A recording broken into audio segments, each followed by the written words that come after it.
Hello, welcome to the orientation module for the vocabulary construct, which is part of the language development and communication domain. In this module, I will talk about the background and rationale for assessing this construct. I will share some key terms we use throughout these assessment materials. Then I'll discuss each of the skills in the construct progression and talk through some examples. I'll also talk about the assessment means for this construct progression. We'll end with a brief review of the construct and its assessment materials. The purpose of this progression is to assess children's conceptual understanding and use of vocabulary, specifically in the knowledge that words represent concepts, are related to one another, and can be used to understand other words and communicate meaning clearly. The purpose is not to measure how many words a child knows. Vocabulary is an important construct to assess because a child's knowledge of word meanings impacts their ability to comprehend what they read and thus also impacts their future academic success, both in literacy and in content areas such as science and social studies. Vocabulary skills are particularly critical for students who are dual language learners because when they experience slow vocabulary development, they are less likely to understand grade-level text and are at increased risk of being identified as having learning disabilities. A focus on vocabulary is also important for advancing educational equity, as research demonstrates there is a significant word gap between children of different socioeconomic statuses, with children from low-income backgrounds being exposed to significantly fewer words. The Common Core state standards include standards for vocabulary acquisition and use. This progression reflects the skills highlighted in the Common Core state standards, such as identify new meanings for familiar words and apply them accurately, use sentence-level context as a clue to the meaning of a word or phrase, and demonstrate understanding of figurative language, word relationships, and nuances in word meanings. There are a few terms that are used throughout the assessment materials for this construct. The first is school-related vocabulary, which refers to words that are necessary for participation in school, such as cafeteria, are more precise or descriptive, for example, saunter instead of walk, and/or are related to academic content areas, for example, addition. The second term is grade-appropriate vocabulary, which are words commonly encountered in a specific grade. The third term is non-literal language, which is language that is nuanced, more precise, and has shades of meaning, for example, as quiet as a mouse. There are 5 understandings in this progression. The first is that children understand that a word carries meaning within specific contexts. There are 2 skills related to this understanding, skills A and B. Remember, the skills in the progression get increasingly more sophisticated. The first skill in the progression is that the child connects a word to its related concept. The child does this by indicating the name label for a concept, idea, action, emotion, etc., or by indicating an object when a name label is provided. An example is a child dropping a fork and then saying, "I dropped my fork." The child has connected the name label to the object. The second skill is that the child uses school-related words appropriately in one or more contexts. The child demonstrates this skill by using a word that is school-related in one or more contexts. An example is, during a social studies activity about maps, Hassan draws a map of his bedroom and labels it "Map of Hassan's Room." Note that while this skill involves using a word in one or more contexts, we've only included one context in our examples because of the difficulty of observing word usage in multiple contexts in one day. Let's view a video of 2 second graders talking. On May 19th, we have a science fair, and these are our writing journals, and this is our teacher's table. At centers, if people don't accomplish their work, they have to sit here and practice with our teacher. And then right here, this is what me and my friend are making. It's not a project yet, but we're hoping it turns out. It's me and Anthony, and that's what we have so far.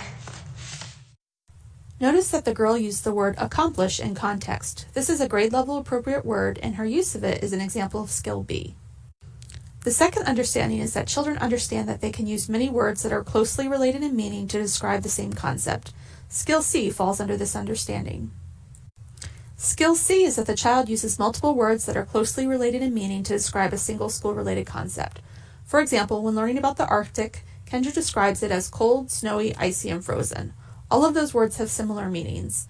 The teacher can also try to elicit the child's use of words that are similar in meaning. For example, Sanem says, "The bean plants are getting so big." When prompted to use a word that is similar in meaning to describe the plants, Sanem says, "They are huge." Let's watch another video, this time of kindergartners. The kid is fat. So what else could we say for kid? It's a kitten. Oh, is a kitten and a kid the same thing? Okay, so what could I say instead of kid? A kid can play. But I'm looking for something different for kid. Here, You're changing this word. I want to change this word. child. Child. Oh, I like it. All right, Nora, help me read this sentence. Ready? The child is fat. These children were trying to generate words closely related in meaning to another word. The first couple of children could not do so, but the child who came into the screen from the right, Nora, was able to do so. She demonstrated skill C. Understanding 3, which encompasses skills D and E, is that children understand that the same school-related word has multiple meanings depending on the context. In skills D and E, we talk about multiple meaning words, which are simply words that can mean more than one thing. For example, some multiple meaning words are bark, block, cover, head, mouse, point, place, story, and wave. There are many more examples of the multiple meaning words on the assessment means form. Skill D is that the child determines the appropriate meanings of multiple meaning words by using context. Skill D is a receptive vocabulary skill, which you can see in the example. When the teacher says, "We're going to talk about things that sink and things that float," Michaela walks over to a tub of water in the science center that has corks, feathers, pennies, etc. next to it, rather than to the classroom sink. Skill E is that the child uses at least 2 meanings of multiple meaning words. This is an expressive vocabulary skill. One example is as follows. When reading a book about animals, Alejandra says dogs bark and cats meow. Later, when on a nature walk, Alejandra says, "The bark on this tree is really rough." The teacher can also prompt a child to demonstrate use of multiple meaning words. For example, while playing in the writing center, Sasha says, "I'm writing a letter to my mom." The teacher asks, "What is another way to use the word letter?" Sasha replies, "My name starts with the letter S."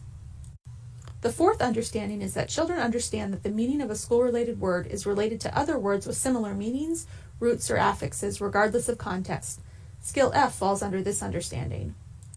Skill F is that a child determines the meanings of unfamiliar words by using known words and knowledge of word structure, e.g., roots, affixes, compound words. Note that examples of common roots, affixes, and compound words can be found on the assessment means form. In this skill, the child uses known words and knowledge of word structure to develop a reasonable definition of an unfamiliar word. An example is as follows. When playing in the dramatic play area, the teacher asks Sanjita, "Why don't you undo the doll's hair?" Looking puzzled, Sanjita asks, "What does undo mean?" The teacher reminds Sanjita that she can use the meanings of the parts of the word to figure out what the word means. Sanjita replies, "Do means to fix her hair, and her hair is braided. Does undo mean to take the braid out?" Note that the child does not have to come up with the correct definition, as long as the definition is reasonable and is based on the child's knowledge of word structure. The fifth and last understanding is that children understand that words and phrases can have both literal and non-literal meanings. This understanding encompasses skills G and H. Skill G, which is a receptive vocabulary skill, is that the child recognizes both literal meanings and non-literal meanings of words and phrases. Non-literal meanings refers to language that is nuanced, more precise or descriptive, or has shades of meaning. An example is, a child fans herself and says, "I'm melting." Latoya replies, "Me too, it's so hot today."